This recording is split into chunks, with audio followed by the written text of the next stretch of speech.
कांकेर में नक्सल प्रभावित 68 गांव के हजारों लोग सड़क पर बैठ गए। विकास कार्य न होने से ये लोग नाराज हैं। लोगों ने नाराजगी में चक्का जाम किया।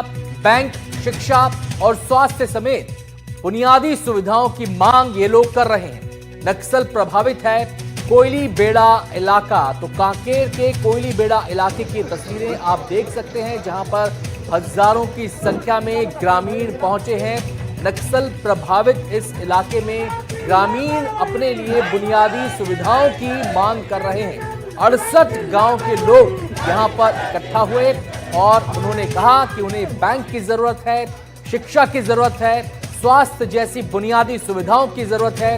विकास कार्य न होने से ये लोग नाराज हैं और इसी नाराजगी को प्रदर्शित करने के लिए इन्होंने चक्का जाम कर दिया। इस वक्त हम जिला मुख्यालय से लगभग 150 किलोमीटर की दूरी पर कोयली बेड़ा पहुंचे हैं। और कोयली बेड़ा में जो है आप मेरे पीछे देख रहे होंगे, तमाम जो लोग हैं यहाँ के जो लोग हैं लगभग 48 गांव, माफ कीजिएगा 68 गांव के जो लोग हैं वो यहाँ पर चक्का जाम कर बैठे हैं। इनकी प्रमुख मांगे जो है शिक्षा को लेकर है, स्वास्थ्य को लेकर है, सहित अन्य मुद्दे हैं। इन्हीं मुद्दों को लेकर जो है लगातार इस इलाके के लोग लड़ते आए हैं, क्योंकि ये चाहते हैं कि इस इलाके में कहीं ना कहीं स्वास्थ्य की बेहतर सुविधा मिलनी चाहिए, शिक्षा की बेहतर सुविधा मिलनी चाहिए और विकास से काम होनी चाहिए। लेकिन वो अंदरूनी इलाके हैं जिस इलाके में कभी स्वास्थ्य की बेहतर सुविधा नहीं मिल रही है, शिक्षा के लिए सड़क पर उतरना पड़ रहा है, तो निश्चित तौर पर आप सोच सकते हैं कि इस गांव की स्थिति क्या होगी। और इस गांव के जो लोग हैं वो अभी भी सड़क में इतनी कड़ी धूप में जो है यहाँ पर बैठे हुए हैं। हम पहले उनसे बात करने की कोशिश करते हैं। ये बताइए, आप लोग जो नारेबाजी कर रहे हैं, चक्का जाम कर रहे हैं, उसका मुख्य वजह क्या है? सर, कई वर्षों से लगातार कोयलीबेड़ा के जनप्रतिनिधि और कोयलीबेड़ा के जनपद जितने जनप्रतिनिधि लगातार मांग करते आ रहे हैं। सर, आप देखिए, कांग्रेस की सरकार में भी मांग कर रहे थे और बीजेपी की सरकार भी मांग कर रहे थे। मैं जहां तक जानता हूं, अंदरूनी क्षेत्र के जितने भी लड़कियां भानु प्रतापपुर या फिर कांकेर पढ़ने जाते हैं, उन लोग किसी न किसी के किराए घर में रहते हैं। उनके पास ज्यादा पैसा रहता नहीं है। 1200-1500 का छोटे से एक मकान के किराए में रहते हैं। इनको कितना तकलीफ होता है पढ़ने में, ये सरकार को समझना होगा। सरकार को समझना होगा। विकास की अगर बात करें तो इस इलाके में कितना विकास हुआ है? क्या आसपास के क्षेत्रों में कुछ काम हो पाया है? विकास के नाम से तो शून्य है। अभी थोड़ा सा हो रहा है। देखिए, तो पिछले 5 साल 10 साल में तो बिल्कुल रोड की आगमन वगैरह कुछ नहीं था, ऐसी स्थिति था। अभी थोड़ा सा चल रहा है। जो हमेशा यहाँ का योजना है जो भी चलते रहे, सब इधर उधर टाल मटोल करके सारे चीज को पर्यटन क्षेत्र में विकास के काम करते हैं। पर्यटन क्षेत्र को इधर नहीं मिल रहा है? इधर बहुत कम नहीं। आपको क्या लगता है? जी, सही बात है।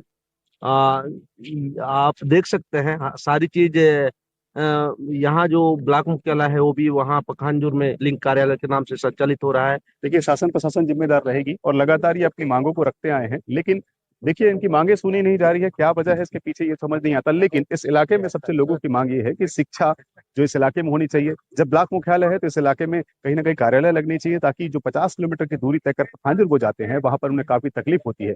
कृषि क्षेत्र है, काफी संख्या में किसान है, उनको जो है बैंक की सुविधा चाहिए, ताकि वो जाकर जो है बैंक से आसानी से पैसा निकाल सके। इन्हीं सभी मुद्दों को लेकर यहाँ के 68 गांव के लोग बैठे हुए हैं। इनकी मांगे अगर पूरी नहीं होती है तो आने वाले समय में ये बोल रहे हैं कि आने वाले समय में जो है अनिश्चितकालीन आंदोलन पर बैठ जाएंगे। हीरज तिवारी, एनडीटीवी, कानपुर। और अब रीवा से बड़ी खबर आपको दिखाते हैं। श्याम शाह चिकित्सा महाविद्यालय में हंगामा हुआ है। कॉलेज में छात्रों के 2 गुटों में मारपीट हो गई। फर्स्ट ईयर के छात्रों के बीच हुआ विवाद। मारपीट में सीनियर छात्र भी शामिल हुए। आपको बताएं, ये तस्वीरें श्याम शाह महाविद्यालय की हैं, जहां पर छात्रों के 2 गुट आपस में भिड़ गए।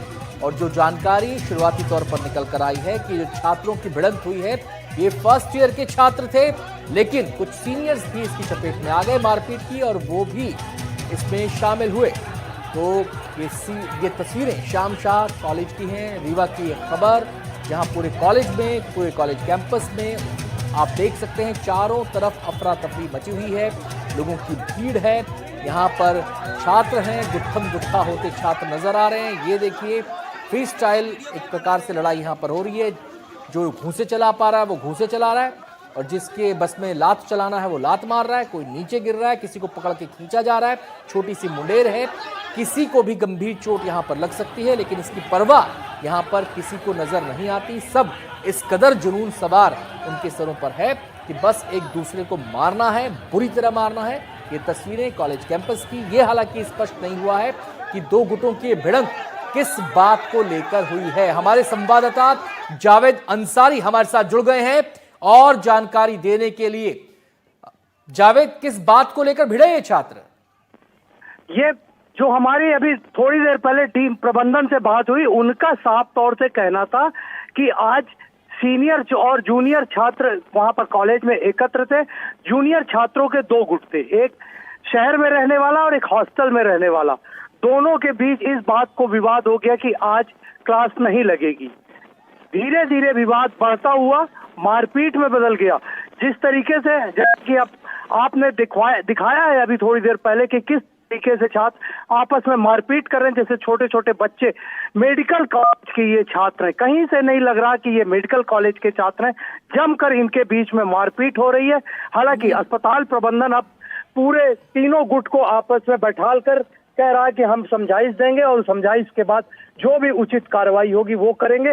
फिलहाल अस्पताल के अंदर, कॉलेज के अंदर इस समय डीन सहित सीनियर छात्र, जूनियर छात्रों के सारे गुट मौजूद हैं। पुलिस भी यहाँ पर पहुंची हुई है, समझाइश का दौर है। स्टूडेंट कौन होते हैं तय करने वाले कि क्लास लगेगी या नहीं लगेगी? ये काम तो फैकल्टी का होता है, ये काम तो कॉलेज प्रबंधन का होता है। एक स्केड्यूल होता है हर दिन का, उसके हिसाब से अलग अलग विषयों की क्लासेस लगती हैं। छात्र कौन होते हैं तय करने वाले क्लास लगेगी नहीं लगेगी? बिल्कुल आप सही कह रहे हैं। छात्रों की तो केवल काम है उनका पढ़ना, लेकिन जिस तरीके से छात्र अपनी मनमानी कर रहे हैं, कहीं ना कहीं इसमें अस्पताल कॉलेज प्रबंधन की भी चूक नजर आती है। जिस तरीके से छात्रों के बीच मारपीट हुई, अब आप सोचिए, केवल क्लास को जो फिलहाल जो डीन ने बताया उसके अनुसार केवल और केवल मामला छोटा सा क्लास लगाने की बात है। अब छात्र तय करेंगे कि हमें पढ़ना है या नहीं पढ़ना, अस्पताल कॉलेज प्रबंधन तय करेगा पढ़ना नहीं करना। तमाम तरीके के अब विवाद इसको लेकर खुलकर सामने आ रहे हैं। जावेद, ये और बताएं कि जिस कॉलेज की हम बात कर रहे हैं, शाह कॉलेज, ये सरकारी है या प्राइवेट है? तो ये सरकारी कॉलेज है, प्रदेश के सबसे बड़े कॉलेजों में से एक है। सबसे बड़ी बात है, प्रदेश के उप मुख्यमंत्री और स्वास्थ्य मंत्री का ये इलाका है। कॉलेज में तमाम तरीके की सुविधाएं उपलब्ध है। उसके बाद जिस तरीके से यहाँ पर मारपीट हो रही है, वो अपने आप में कई सवालों को जन्म देती है। लेकिन फिलहाल अभी इस पर कोई रोक टोक नजर नहीं आ रही है। तमाम तरीके के कॉलेज के अंदर तमाम गुट मौजूद हैं। अभी कुछ भी पुख्ता तरीके से नहीं कहा जा सकता कि क्या मामला सुलझेगा या और बढ़ेगा। हालांकि मेडिकल कॉलेज की बात की जाए तो यहाँ पर लगातार विवाद कहीं न कहीं नजर आता है। मतलब जूनियर और जावेद, यहाँ पर भी एडमिशन का पैमाना नीट में प्राप्त किए हुए